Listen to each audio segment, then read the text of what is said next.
संजय जायसवाल से बड़का मौग और कायर और हिजरा आदमी देखे हैं। नीलास सिलास खुलास 12 घंटे के अंदर हम उस अक्सेठा भगसेठा सेठ की संपत्ति ढा के छीन के गवर्नमेंट को दे देंगे। कहाँ से कौन किताब पढ़े ये कलेक्टर, उससे पूछिए ना।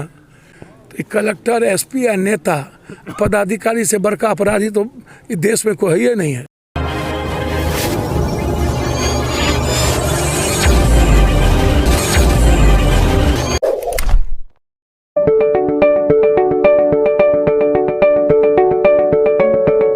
बिहार में शराबबंदी है, लेकिन शराबबंदी के बावजूद भी शराब से आए दिन लोगों की मौत होती रहती है। हाल ही का मामला है कि बक्सर के मुरार थाना क्षेत्र के अंसारी गांव में 6 लोगों की शराब से मौत हो गई है। अंसारी में शराब की वजह से हुई मौत के बाद कई नेता बक्सर आना शुरू कर चुके हैं। आपको बता दें कि सबसे पहले जो है जाप के सुप्रीमो पप्पू यादव बक्सर पहुंचे और सभी पीड़ित परिवार से उन्होंने मुलाकात करी और जो आर्थिक रूप से कमजोर है उनको सहायता भी करी।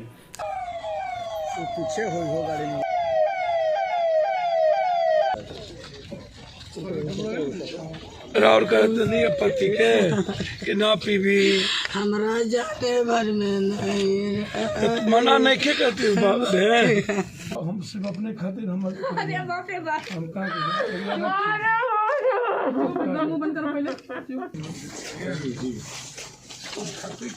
समझाते नहीं थे आप समझाते थे क्या बोलेगा छोटा बच्चा नहीं है। अंडा उंडा के चौक पर तो राखे हमारे बात सुनी। अब तक कोई नहीं के बानी हम हमारी मदद राखी। पप्पू यादव लगातार बिहार के किसी मौके पर मुस्तैद रहते हैं, चाहे बाढ़ हो, चाहे सुखाड़ हो, चाहे कोरोना हो। हर समय पप्पू यादव अपने मदद के लिए जाने जाते हैं और शराब की वजह से बक्सर में हुई मौत के बाद पप्पू यादव बक्सर पहुंचे और पीड़ित परिवारों से मिलकर उनके दुख को समझने की कोशिश करी। साथ ही उन्हें प्रशासन पे भी हमला किया, सरकार पे हमला किया कि सरकार भले ही शराबबंदी करी हो लेकिन शराब हर जगह मिल जाता है और नीतीश कुमार एक अपनी जिद की वजह से सबको परेशान कर रखे हैं। संजय जायसवाल से बड़का मौग और कायर और हिजरा आदमी देखे हैं। बीजेपी का अध्यक्ष है, कहता है थानेदार सुनता ही नहीं है। आधा मंत्रिमंडल है, नरेंद्र मोदी का सपोर्ट है। कभी कहता है कि हमको शराब थानेदार बेचवाता है, प्रशासन बेचवाता है। रामगढ़वा में उसके घर में मौत हो गई, व्यवसायियों को मार दिया, बोलता है सुनता ही नहीं है। तो या तो रिजाइन कर दो या तो समर्थन वापस ले लो। नहीं सुनता है तो नीतीश सुशील मोदी को तो पहले ही बीजेपी तिनखैया घोषित कर दी। अब चलता ही नहीं। यहाँ 3 मेन कमेटी है। अब बीजेपी लगी हुई है कि किसी तरह नीतीश कुमार को फिनिश करी। बहुत हो गया 16 साल 17 साल। और नीतीश कुमार के जो लोग हैं उनको कुछ समझ में नहीं आता है, ऑर्डर पास कर देते हैं। आप टीचर के ऑर्डर को वापस लीजिए नीतीश जी, और जो ऑर्डर पास किया है उसको पहले मेंटल केस में भेजिए, मेंटल जेल आप भेजिए, वहाँ वो पागल खाना इलाज कराइए उन पदाधिकारी का। बड़े मियाँ तो बड़े मियाँ, छोटे मियाँ सुहान अल्लाह, ऊपर भी एजुकेशन मिनिस्टर लिख लो रहा पर पत्थर। और बिहार में भी वही आपकी जमीन खिसका रही है, आपको पता नहीं चल रहा है। शिक्षक की सिर्फ एक लड़ाई होनी चाहिए, पढ़ाई, सिर्फ पढ़ाई।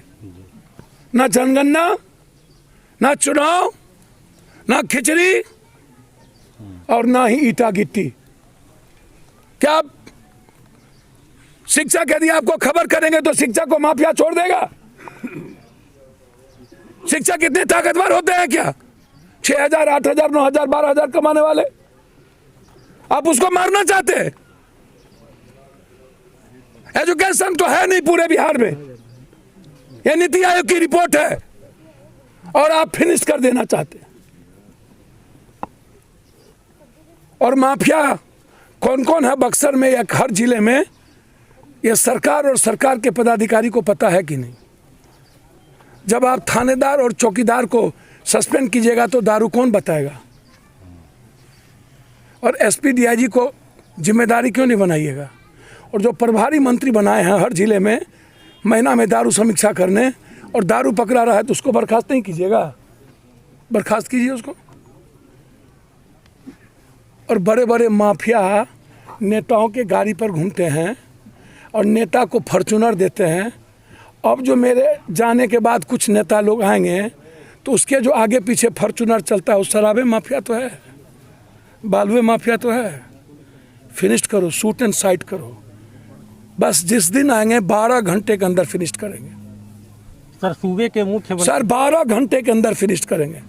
कोई हो जो कॉमन आदमी की जिंदगी तबाह करता है उसको जीने का राइट नहीं है। जो आम आदमी की जिंदगी लेता है।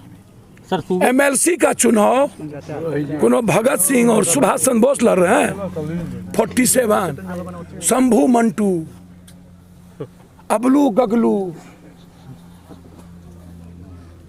नीलास सिलास खुलास भिलास नुरलास, दोनों पार्टी। कोई गांजा माफिया गांजा बेचते बेचते नेता हो गया, उसकी संपत्ति नहीं छीनोगे।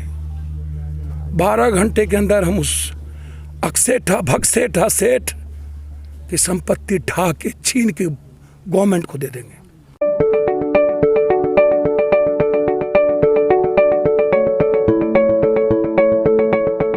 Thank you for watching this video until it is finished. If useful to you guys, please like and share this video.